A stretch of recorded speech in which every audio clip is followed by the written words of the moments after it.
वो भेज देंगे तो।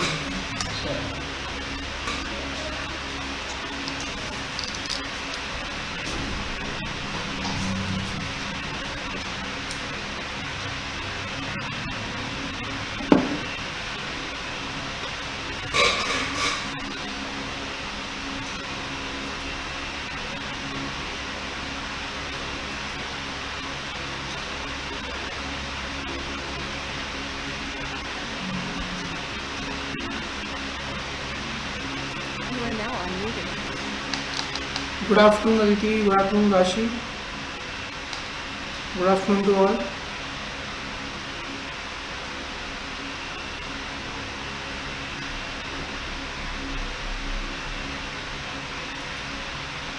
गुड आफ्टरनून पुनीता।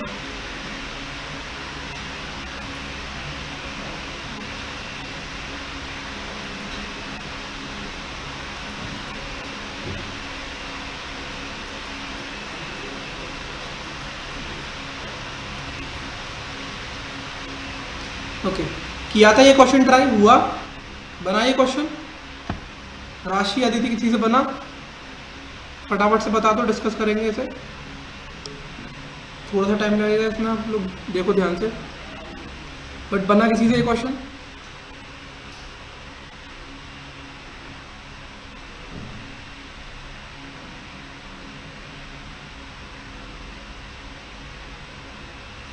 चलो ठीक है, इसको मैं सॉल्व करता हूँ और ध्यान से देखना कि किस तरीके से, अगर दो अभी स्टार्ट किया था, ठीक है, ये किस तरीके से चीज़ों को सेपरेट लिखना है। अगर रिलेशनशिप दे रखा है तो इसको आप अलग, एक जैसे कल मैं बता रहा था कि स्पेस बनाओ, अलग लिखो, रबर को भी अलग लिखो, वरना वो मैच कर दोगे आप। ठीक है, स्टार्ट करते हैं। ठीक है, आराम से देखना, समझते हुए चलना। In a family there are 9 members, ABCDEFGH and J। There are 3 couples. ठीक है, 3 शादीशुदा जोड़े हैं, 4 जनरेशन के लोग हैं, मतलब यहाँ पर 4 जनरेशन हैं। ठीक है, और 5 मेल मेंबर्स हैं। अगर 5 मेल मेंबर्स हैं आपके पास, आपके यहाँ 9 लोगों में, तो 4 क्या हो जाएंगे? 4 आपके फीमेल मेंबर हो जाएंगे। ठीक है, 4 मेल मेंबर। ठीक है, they all born in different years, that is 16, 2002, 2006, 2000, 1988, 1982, 1980, 1962 and 1960, but not necessarily in the same order। ठीक है, अब आपको क्या करना है, ये जो इनका ईयर दे रखा है इसको एक ऑर्डर में लगाना है और इसको शेड्यूलिंग पजल टाइप से करना है। कैसे कि जो पहले बॉर्न हो रहा है, मतलब जो ईयर पहले आ रही है उसके बाद और लास्ट में जो ईयर सबसे लास्ट में आ रही है। ठीक है, सबसे पहले इसको अरेंज करते हैं। सबसे पहले क्या आएगा आपका अरेंजमेंट? 1960, फिर 1962। चलो देखते हैं इस चीज को। सबसे पहले आएगा 1960, फिर आएगा 1962, उसके बाद क्या आना चाहिए? देखो यहाँ पर फिर आना चाहिए 1980, 1982 और 1988। 1980, 1982, 1988।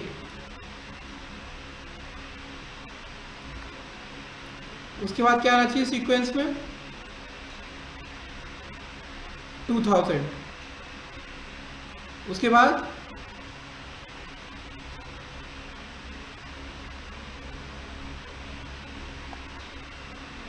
2000 के बाद क्या आएगा? 2002, 2006 और 2016। 2, 6 और 16 हो गए हमारे 9 ईयर्स। इसको प्रॉपर एक अरेंजमेंट बना लो। ठीक है,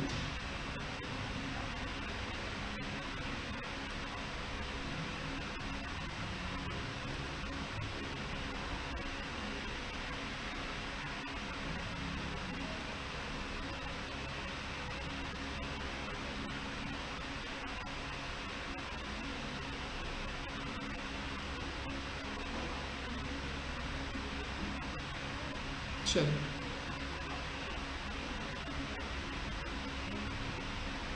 ठीक है। तो ये बन गया आपका क्या, ये बन गया कि कौन कैसे कैसे किस ईयर में बर्थ ले रहा है। तो 1 2 3 4 5 6 7 8 9 लोग हैं, ठीक है। चलो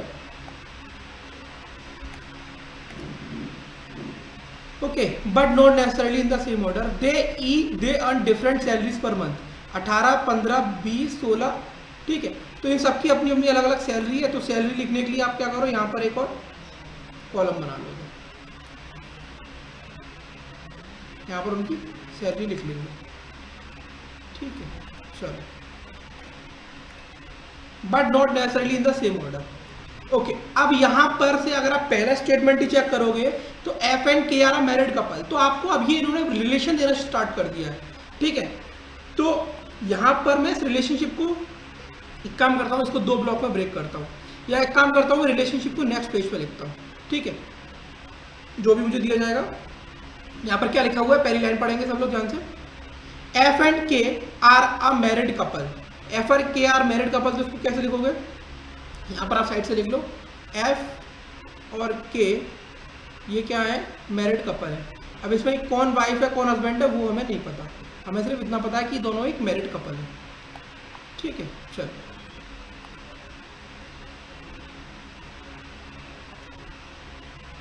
उसके बाद देखो E is sister of D, E जो है डी की सिस्टर है। तो ई कौन हो गई, फीमेल हो गई, क्योंकि ई सिस्टर है डी की। E is sister of D, correct, 2 point मिल गए हमें।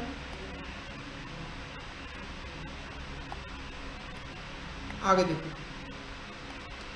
B is a daughter in law, B is a daughter in law of F who is grand mother of E's brother. देखो पहले तो क्या लिखा हुआ है यहाँ पे, B is a daughter in law of F, ठीक है। यहाँ पे ऑफ मिस हो गया है, B is a daughter in law of F. तो इस चीज को कैसे दिखाओगे,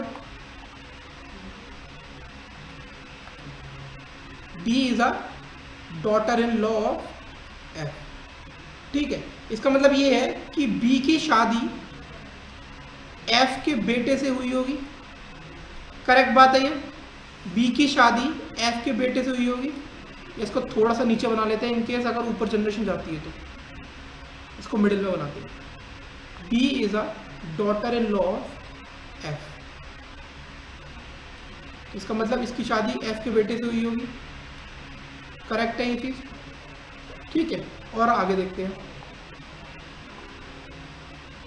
ठीक है, of F who is grand mother of E's brother. इसका मतलब क्या है, बी तो डॉटर इन लॉ है, बहू है एफ की, और एफ ग्रैंड मदर है ई के भाई का। F is a grand mother, इसका मतलब एफ कौन है, फीमेल है, और ये ग्रैंड मदर है किसकी,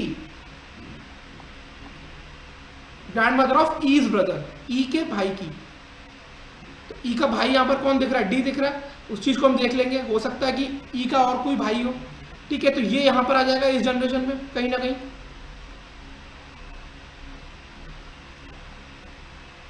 ये चीज क्लियर है, यहां तक ये चीज क्लियर है, ठीक। उसके बाद एफ और के मैरिड कपल है, तो आप एफ और के को मैरिड कपल कर सकते हो। यहां पर एफ फीमेल है तो के आपका मेल हो जाएगा, ठीक है। तो यहां तक तो आपको सब चीजें क्लियर होंगी, आगे देखते हैं।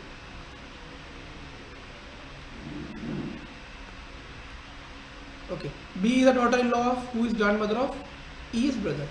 सी हैज 2 चिल्ड्रन, सी के 2 बच्चे हैं, तो इस चीज को लिख लेते हैं। बट अभी हम इसको यहां पर पुट नहीं कर सकते, तो सिर्फ इतना लिख लेते हैं कि सी हैज 2 चिल्ड्रन, सी के 2 बालक हैं। कौन कौन है ये हम नहीं जानते अभी, ठीक है, लेकिन 2 हैं ये हम जानते हैं। कोई दिक्कत उम्मीद करता हूं यहां तक नहीं होगी, ओके जी। अब आगे देखते हैं, the oldest person in the family earn 18,000 per month. Okay, हमें पहला डाटा ऐसा मिला है जो हम अरेंजमेंट में पुट कर सकते हैं। ओल्डेस्ट पर्सन ऑब्वियसली बात है 1960 का होगा, ये अर्न कितना कर रहा है 18,000, कितना अर्न कर रहा है 18,000। उम्मीद करता हूं यहां तक किसी को कोई दिक्कत नहीं होगी, ठीक है। आगे देखो, E's husband born in the year 2002, तो ई का जो हस्बैंड है वो 2002 में बॉर्न हुआ है, ठीक है। तो यहां पर 2002 में मैं लिख सकता हूं क्या, यहां पर मैं लिख देता हूं 2002 में इज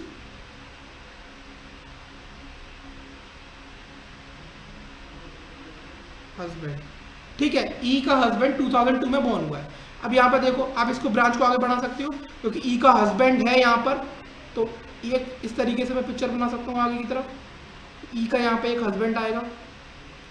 कोई दिक्कत किसी को यहाँ तक? कोई दिक्कत किसी को यहाँ तक? क्योंकि हमें पता है हमारी फैमिली में 9 लोग हैं, तो हमें 9 लोग के डाटा किस किस के रिगार्डिंग दिया है वो चीज़ बनाते हुए चलना है, ठीक है। चलते हैं वापस, आगे बढ़ते हैं इसे, चलिए। Okay, is husband born in the year 2002 and 16 years gap between E and E's daughter, ठीक है, 16 साल का गैप है ई और ई की डॉटर में।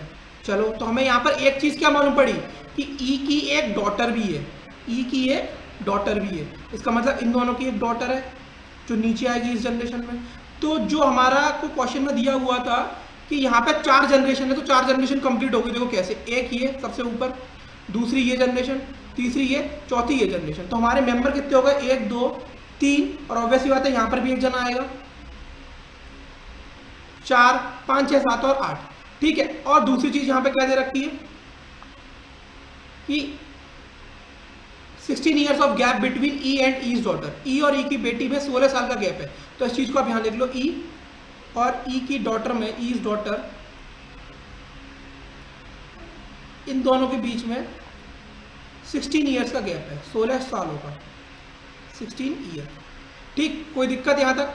आगे देखो,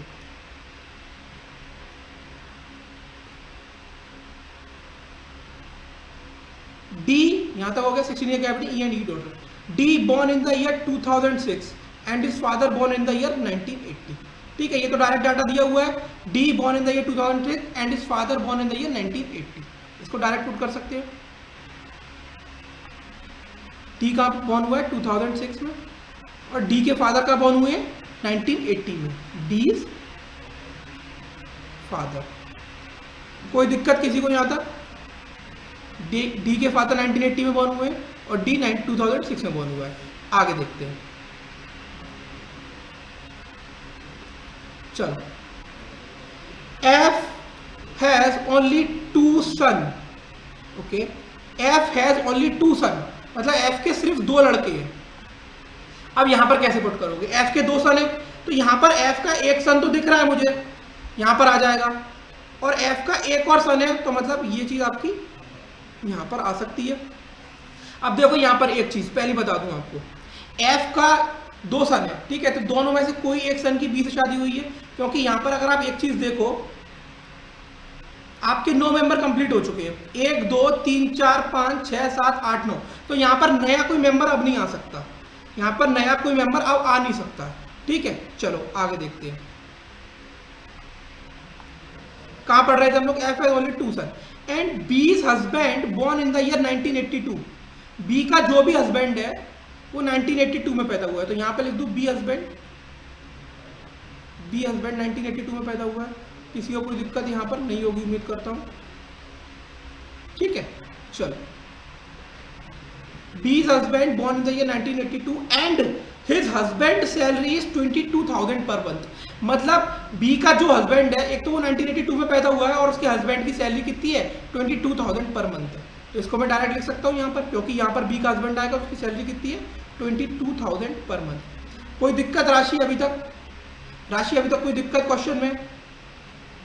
समझ में आ रहा है किस तरीके से सीक्वेंस में हम करते चले जा रहे हैं? चलो आगे देखो, born in the year 1982 and his husband salary is 22,000 per month. आगे देखो, मैं थोड़ा इसको स्लो कर रहा हूं क्योंकि अगर मैं थोड़ा सा भी तेज करूंगा तो ये चीजें थोड़ा सा आपके समझ में कम आएंगी, ठीक है। आई होप आप लोग इस बात को समझ रहे होंगे, ओके। अब यहां देखो, the person who earn highest is husband of E, okay. अब देखो, जो भी ई का हस्बैंड है उसकी सैलरी सबसे ज्यादा है, तो यहां पर अगर आप देखो सबसे ज्यादा सैलरी कहां दी हुई है? सबसे ज्यादा सैलरी यहां पर क्या है? 27,000 है सबसे ज्यादा सैलरी। सबसे ज्यादा सैलरी यहां पर क्या है? 18 15 20 16 22 25 14 10 और 27, मतलब ई का जो हस्बैंड है, ईज हस्बैंड है, the person earn highest husband of E, तो हस्बैंड ऑफ जो ई है उसकी सैलरी सबसे ज़्यादा, तो ई का हस्बैंड यहाँ पर है, इसकी सैलरी कितनी हो जाएगी 27,000, कितनी हो जाएगी 27,000। चलो आगे देखते हैं। There is 30,000 rupees gap between salary of E and E's husband. Okay, इसका मतलब क्या हुआ, ई और ई के हस्बैंड में 13,000 रुपए की सैलरी का फर्क है। इसका मतलब ई की सैलरी कितनी होगी, ई की सैलरी हो जाएगी आपकी 14,000। कोई दिक्कत, क्योंकि ई के हस्बैंड की सैलरी 27,000 है और ई के हस्बैंड की सैलरी में 13,000 रुपए का फर्क है, तो इसके हिसाब से ई की सैलरी कितनी हो जानी चाहिए 14,000। कोई दिक्कत, उम्मीद करता हूं नहीं होगी। चलो आगे। There is a 6 year gap between B and B's husband. B और बी के हस्बैंड में 6 साल का फर्क है।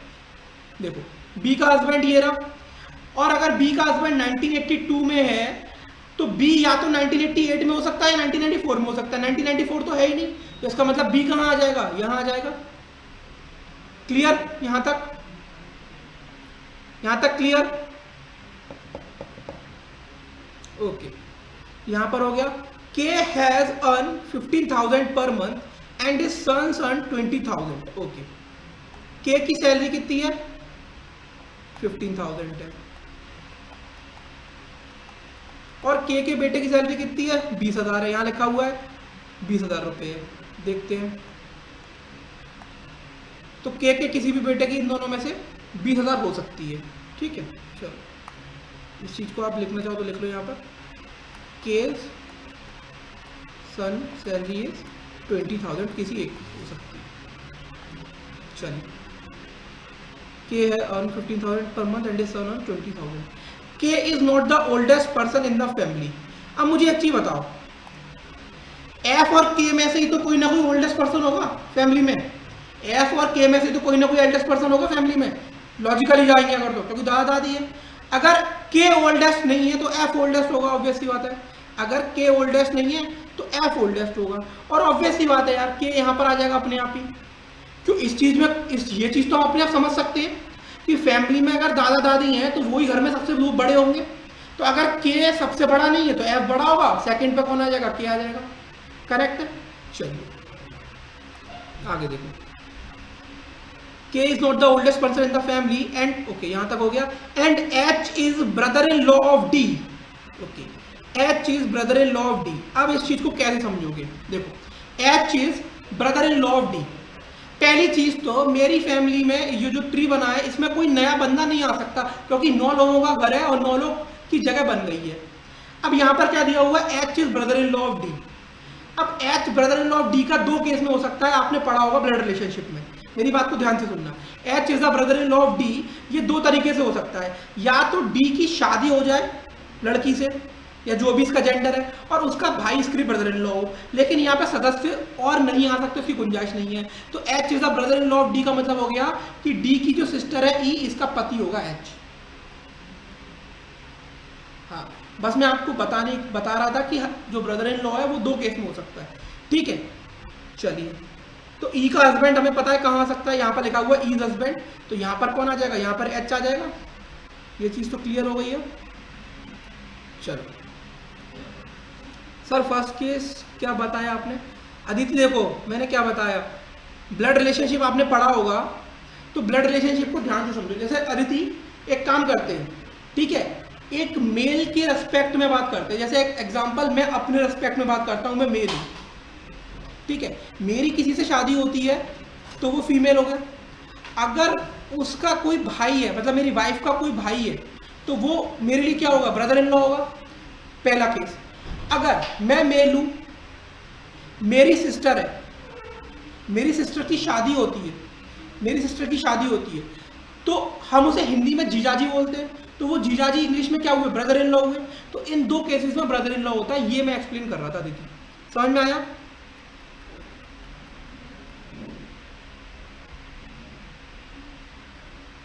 चलो कहां थे हम लोग, सर देवर क्या होता है, देवर ब्रदर इन लॉ होता है विश्वाल, देवर भी ब्रदर इन लॉ ही होता है। ठीक है, चलो कहाँ थे हम लोग?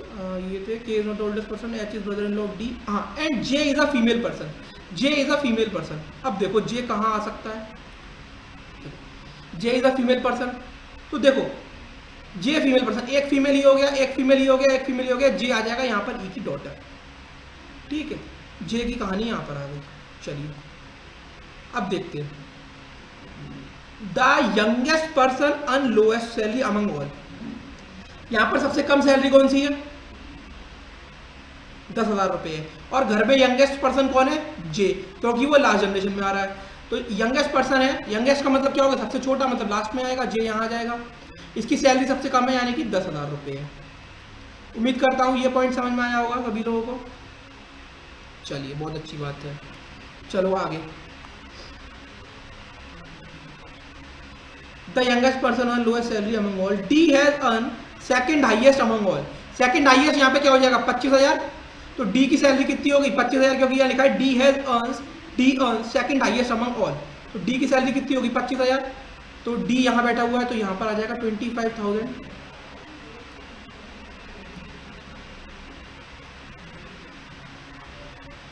उम्मीद करता हूँ कोई दिक्कत नहीं होगी, ठीक है बेटा, आगे चलते हैं। And F earns more than salary of a daughter-in-law. Okay, F earns more than salary of a daughter-in-law. F की daughter-in-law कौन है? F की daughter-in-law कौन है? B, इसका मतलब F की सैलरी B से ज़्यादा है, F की सैलरी B से ज़्यादा है, इतना ध्यान रखना है हमें, F की सैलरी B से ज़्यादा है।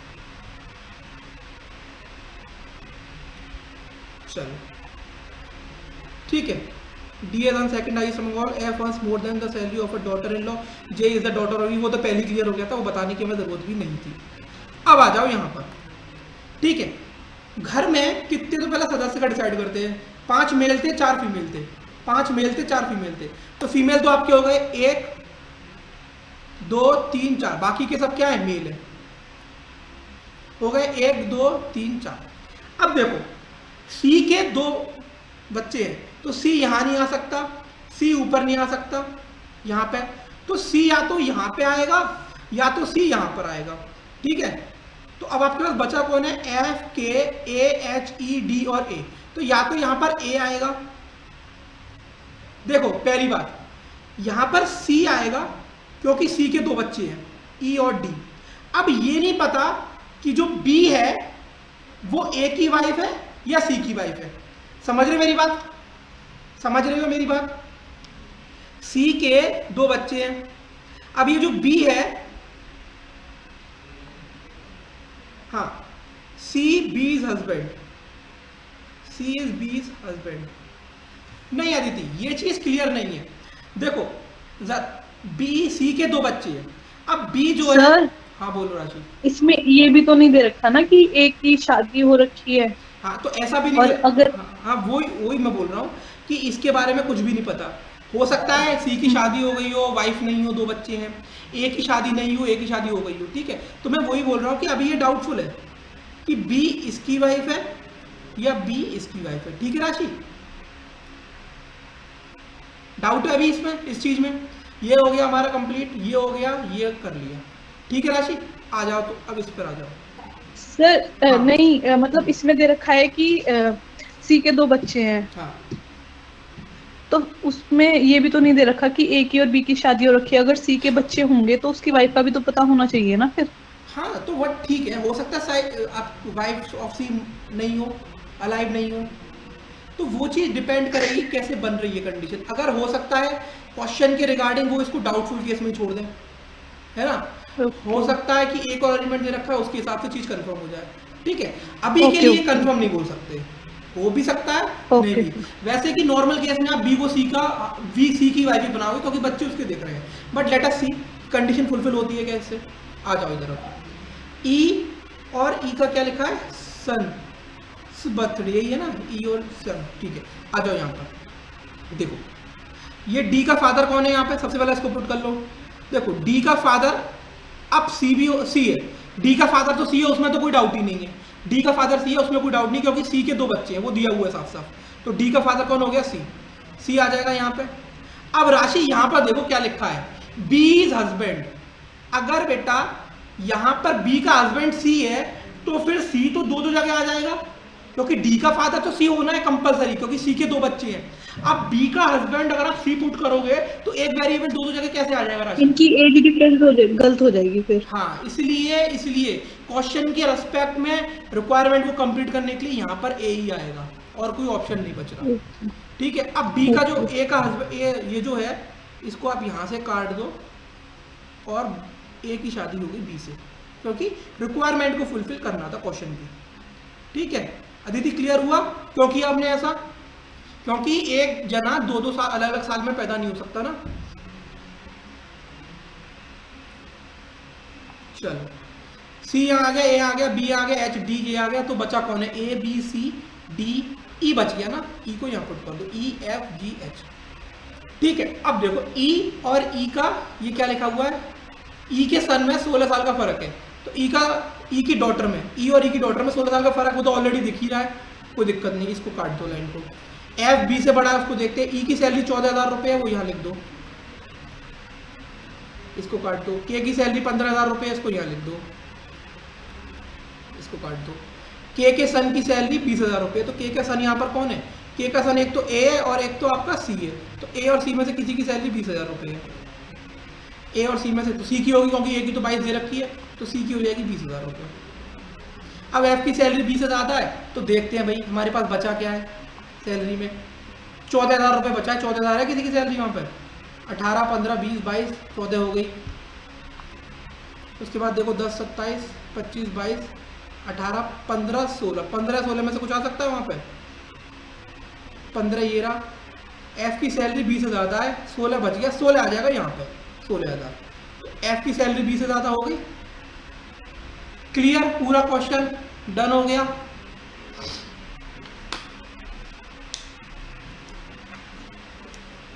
समझ में आया अच्छे से पूरा क्वेश्चन?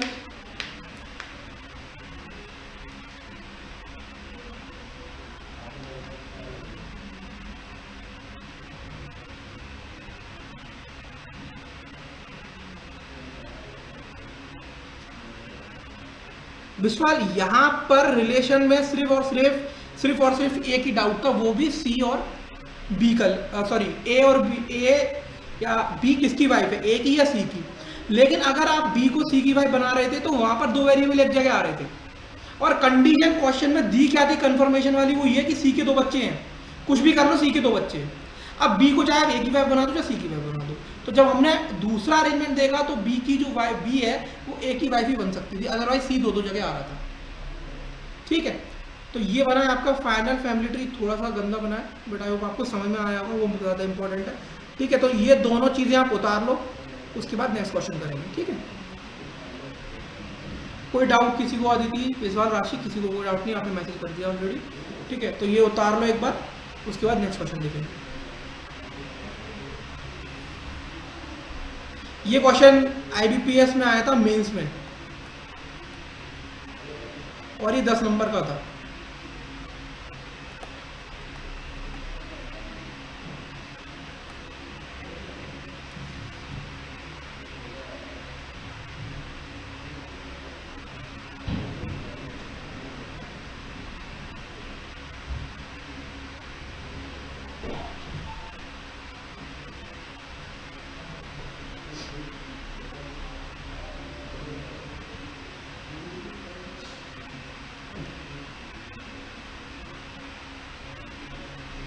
हाँ राशि देता हूँ मैं।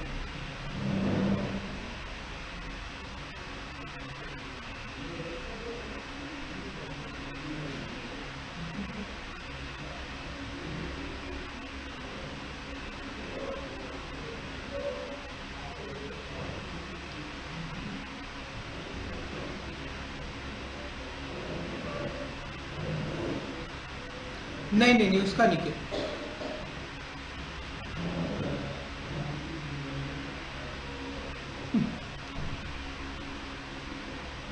ठीक है अदिति, पूरे दिन पढ़ाई करने की जरूरत नहीं है। मैं आपको एक चीज़ बताता हूँ, क्योंकि जो लोग कंपटीशन की तैयारी करते हैं उनके संग ना पता है क्या, जैसे कि सर मुझे कुछ पूछना था क्लर्क के लिए। ठीक है राशि, अभी पूछना चाहो अभी पूछ लो आप। ठीक है अदिति, इसके ऊपर भी बात करते हैं। देखो पहली बात, बहुत से लोगों के मन में ये बात होती है कि अगर आप कंपटीशन एग्जाम की तैयारी कर रहे हो तो 6-8 घंटे पढ़ना ज़रूरी है। ठीक है, नहीं है।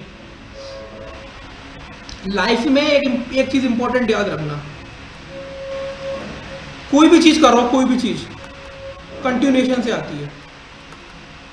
कंटिन्यूएशन से कोई भी चीज़ आती है। अगर आप लगातार 6 महीने तक, अगर आप लगातार 6 से 8 महीने वीक में 3 से 4 घंटे, वीक में 3 से 4 घंटे ऑन द कंटिन्यू बेसिस पढ़ते हो, 6 महीने, 6 से 8 महीने लगातार 3 से 4 घंटे रेगुलर, ये नहीं हफ्ते में 3 दिन 8 घंटे पढ़ लिए और हफ्ते में 3 दिन गोल, वो स्टडी इतनी इफेक्टिव नहीं होगी जितनी इफेक्टिव स्टडी होती है 6 से 8 महीने अगर आप लगातार पढ़ लो 4-4 घंटे रोज कंटिन्यू में, बहुत इफेक्टिव होगा और आपका काम हो जाएगा 90%।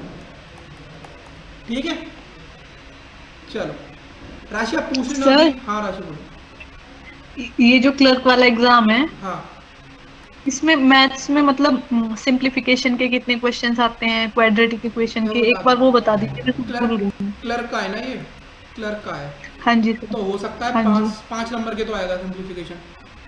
ठीक है, और ज़्यादा का भी आ सकता है, 5 से 10 का भी आ सकता है। ठीक है, क्वाड्रेटिक आ सकता है 5 मार्क्स का या 3 मार्क्स का। उसके बाद नंबर सीरीज आएगी 5 नंबर की। ठीक है सर, डीआई कितने की आती है? और DI 10 नंबर की आ सकती है, 10 नंबर की तो आएगी आएगी कम से कम, 15 की भी आ सकती है। रेस्ट अपनी अर्थमेटिक। रेस्ट अर्थमेटिक का पोर्शन कम रहेगा क्लर्क में, 10 नंबर का रहेगा ज़्यादा से ज़्यादा। ओके। इसमें स्कोरिंग कैसे हो जाएगी मैथ में मैं बताऊंगा आपको। अगर आप मैथ में 25 नंबर ले आओ ना, 25 से 28, और रीजनिंग में मार हाँ देना जी। 32 के आसपास, 30-32 के आसपास हो जाएगा, हो जाएगा। क्लर्क लेवल बहुत बेसिक लेवल रहता है, बहुत बेसिक।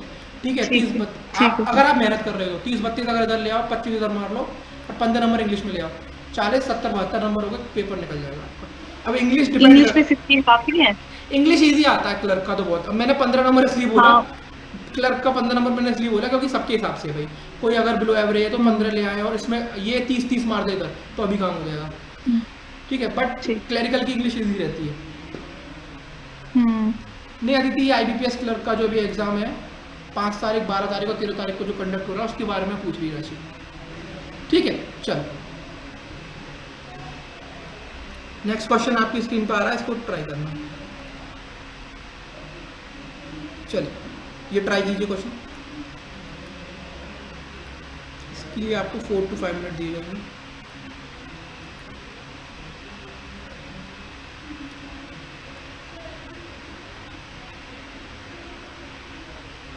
CHSL में नहीं आता अदिति ये सब। हाँ अच्छा, एक चीज़ अपने आप से पूछो, ये आप सवाल मुझसे पूछ रहे हो कि सर हमें क्या करना चाहिए।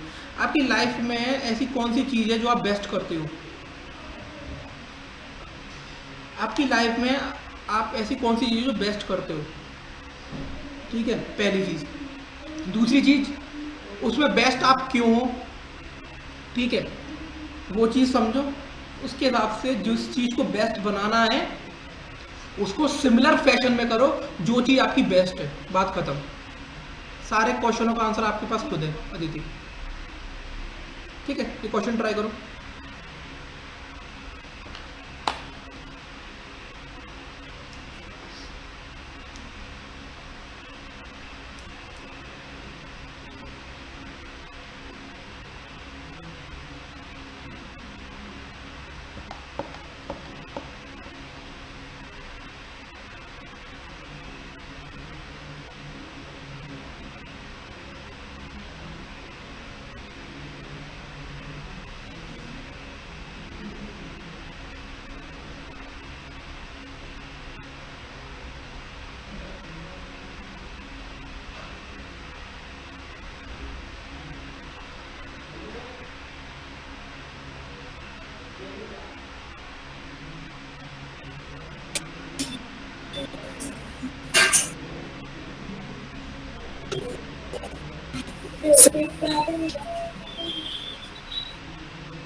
अदिति कोई डाउट है क्या?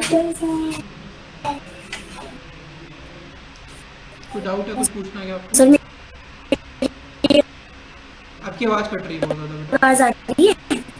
ब्रेक होके आ रही है आवाज बहुत।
राशि बन रहा है क्वेश्चन, विश्वास बन रहा है क्वेश्चन? हो रहा है सर। ठीक करो।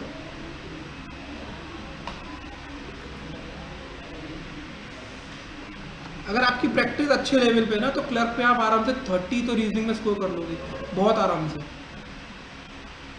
बस ये है कि क्वेश्चन को अटेम्प्ट करते समय ना अपना ध्यान पूरी तरीके से, अपना कंसंट्रेशन लेवल को पूरा 100% पर रखने की कोशिश करना, क्योंकि आपको पता है कि अगर अरेंजमेंट आपने गलत पढ़ा, सेकंड टू द राइट की जगह लेफ्ट टू द राइट कर दिया, तो ना तो क्वेश्चन बनेगा, टाइम वेस्ट होगा, ऊपर से फ्रस्ट्रेशन होगा, क्योंकि आप जिस लेवल की प्रैक्टिस कर रहे हो क्लर्क का लेवल उससे बहुत नीचे है, फिर आपको लगेगा इतना ईजी नहीं बन रहा।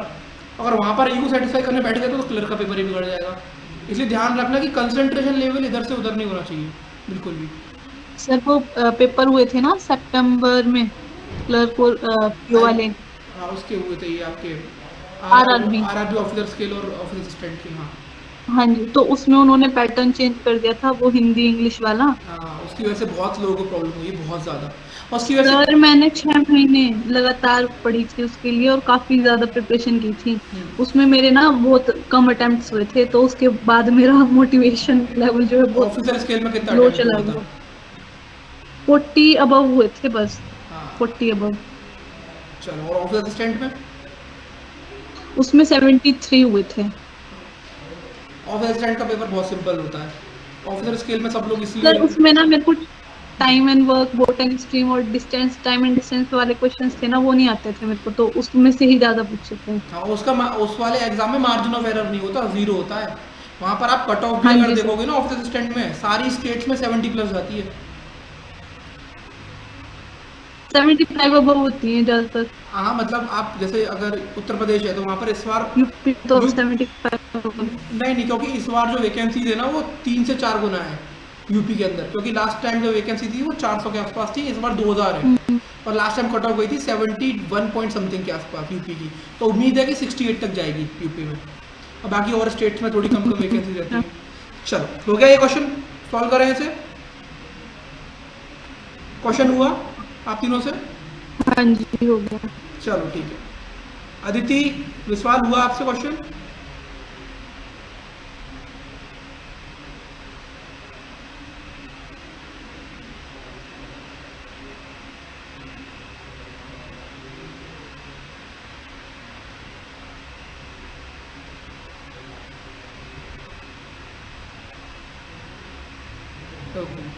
चलिए देखते हैं इसको, देखो अदिति ध्यान से, ठीक है।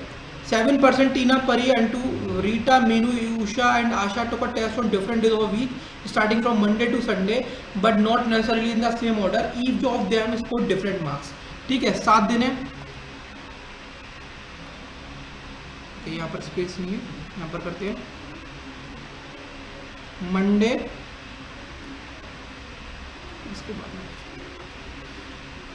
Tuesday, Wednesday, Thursday, Friday, Saturday, Sunday. ठीक है,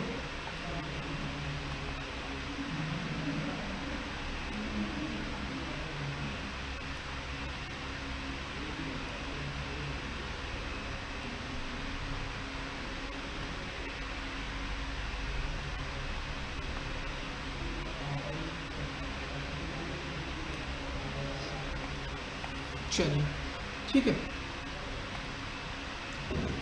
each of them score different marks. Antu took the test on Wednesday. Antu ने टेस्ट कब दिया? वेडनेसडे को।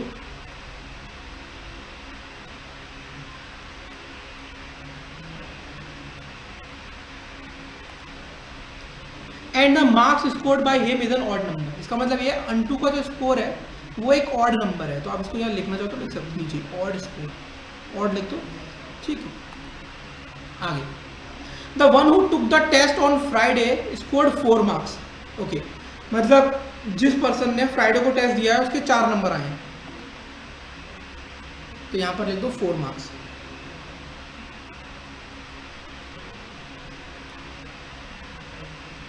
Only 24 marks in total were scored before Thursday. इसका मतलब क्या है कि Monday plus Tuesday plus Wednesday, क्योंकि वहां पर लिखा है बिफोर थर्सडे, इन तीनों दिन में जो बच्चों का स्कोर आया है वो कुल मिलाकर कितना है? 24 है। ठीक है, चलिए the one who took the test on Friday यहां पर हो गया। Only 24 marks in total were scored before Thursday. The marks scored by each of the person who took the test on the first 4 days of the week are multiple of 3। वापस से देख लेते हैं इसको एक बार। The marks scored by each of the person who took the test on the first 4 days of the week are multiple of 3। इसका मतलब Monday, Tuesday, Wednesday और थर्सडे को जिन लोगों ने टेस्ट दिया था उनका स्कोर 3 के मल्टीपल में आया है। किस में आया है? 3 के मल्टीपल में। ठीक है दीदी, कोई दिक्कत यहां तक विश्वाल?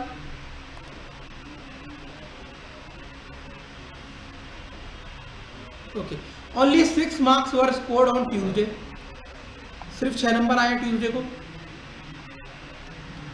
तो इसका मतलब ये बोल सकता हूं मंडे और वेडनेसडे को मिलाकर कितना स्कोर रह गया? 18 नंबर, क्योंकि टोटल क्या था मंडे, ट्यूसडे, वेडनेसडे का 24। ट्यूसडे को 6 आ गए तो मंडे प्लस वेडनेसडे के बचे कितने? 18। ठीक है, Rita took the test on Saturday and she scored 2 marks less than Usha. पहले इसको लिखते हैं Rita took the test on Saturday. Rita took the test on Saturday.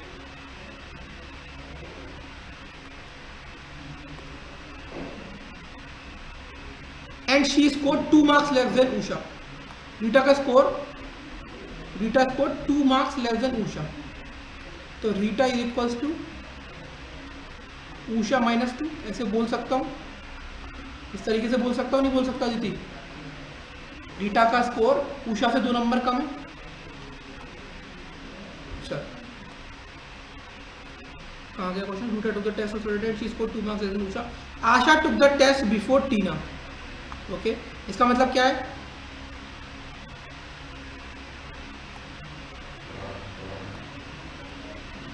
Asha took the test before Tina. Okay, Asha ने जो है टीना से पहले टेस्ट दिया है।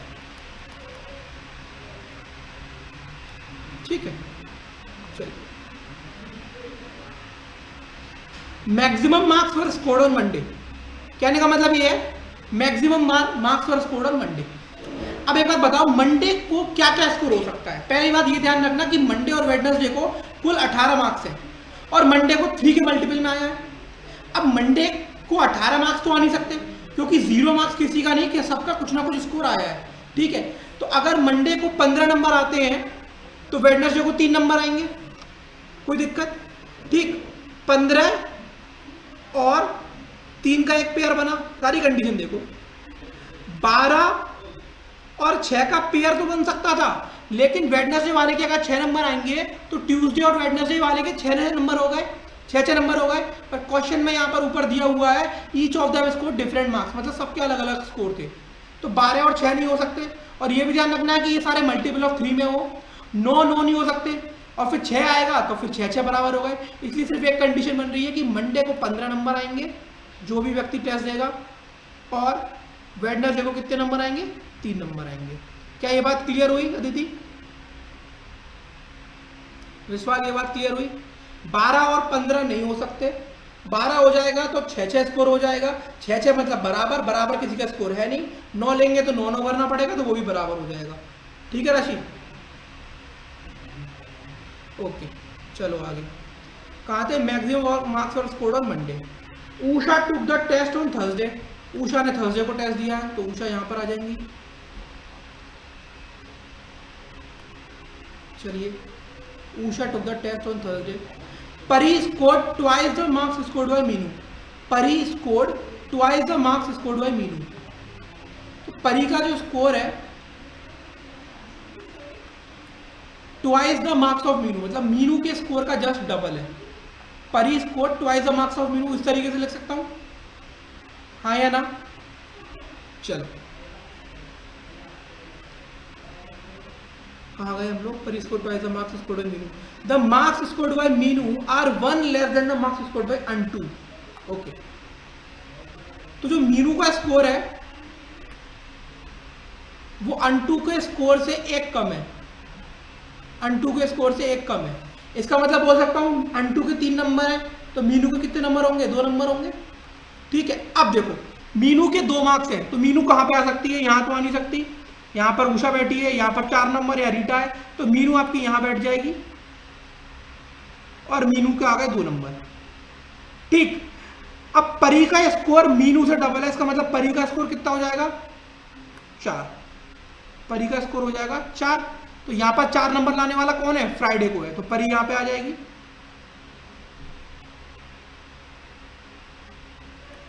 कोई दिक्कत किसी को यहां पे? कोई दिक्कत किसी को यहां पे? ठीक है, आगे देखते क्या दिया हुआ है। The marks scored by Meenu 1 less than the marks scored by Antu, the marks scored by Usha were in even number. Okay, Usha के द्वारा जो स्कोर आया है वो क्या है? इवन नंबर है, तो यहाँ पे लिख लो इसको, उषा ने इवन नंबर स्कोर किया है। ठीक है, अब देखो उषा यहाँ बैठी है। अब एक चीज ध्यान क्या रखनी है कि उषा का जो स्कोर है वो पहली चीज तो मल्टीपल ऑफ 3 है और इवन है, और 15 से कम होगा क्योंकि 15 से ज्यादा स्कोर हो नहीं सकता। तो इवन के लिए और मल्टीपल ऑफ 3 के लिए किस पे जाऊंगा? 12 है आपका क्या? मल्टीपल ऑफ 3, इवन भी है। उसके बाद 9 पे जा नहीं सकता, ठीक है, 6 पे जा सकता हूं, बट 6 फिर स्कोर बराबर हो जाएगा, 3 बराबर हो जाएगा, तो सिर्फ एक ही स्कोर बचता है, वो 12। तो उषा का स्कोर आ जाएगा 12। ठीक है, अगर उषा का स्कोर 12 है तो रीटा ने 2 नंबर कम स्कोर करे हैं उषा से, तो रीटा का स्कोर क्या हो जाएगा? 10 नंबर। आशा टीना से पहले पेपर दे रही है, तो आशा यहां आ जाएगी और टीना यहां आ जाएगी। समझ में आया? अदिति, विश्वास, राशि, अच्छा क्वेश्चन था, थोड़ा ये इजी भी था और मॉडरेट भी था, बट इसमें ये सब जो चीजें थी ना स्कोरिंग वाली, ये अलग थोड़ा पैटर्न का लगा मुझे। हाँ, इजी था क्वेश्चन, बट इसमें जो मार्क्स दे रखे थे ये थोड़ा सा अलग टाइप का लगा। उसके लिए आपको इस तरीके से इक्वेशन फॉर्मेट पहले से ही लिखना आना चाहिए, आप लिखने के लिए तैयार हो। ठीक है, क्लियर हुआ? राशि, Vishwal, Aditi,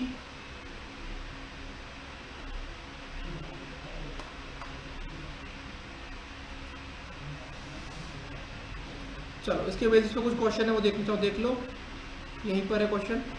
who among the following was the last person to take the test? Last person कौन था? यहाँ पर मीनू थी, यहाँ पर है मीनू, तो ऑप्शन ये हो जाएगा करेक्ट आपका। ठीक है,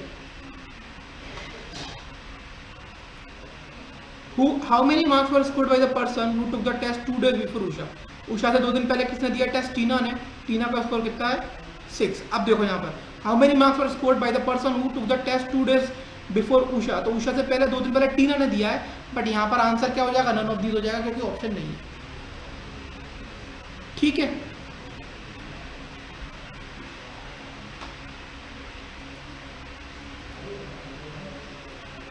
2 दिन। अच्छा सर, हाँ ठीक है। चलो, तो कल हमारी लास्ट क्लास है पजल की, उसमें हम कुछ 2-3 अच्छे क्वेश्चंस और देखेंगे मेंस लेवल के।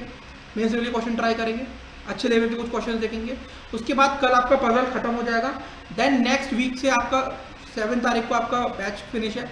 नेक्स्ट वीक से जब भी आपका मशीन इनपुट आउटपुट स्टार्ट होगा, आप उसमें आपको मर्ज कर देंगे, और लॉजिकल का पोर्शन हम लोग करेंगे सैटरडे टू सैटरडे, ठीक है। क्योंकि अब जो भी पोर्शन आपका बाकी है, अब जो भी पोर्शन आपका बाकी है वो सारा मेंस का है, मेंस का बाकी है, वो भी थोड़ा बहुत, ठीक है। मतलब आप समझ लो 10 मार्क्स का पोर्शन बाकी है मेंस का। प्री का तो कुछ भी नहीं रह गया, प्री सब कंप्लीट है आपका, ठीक है।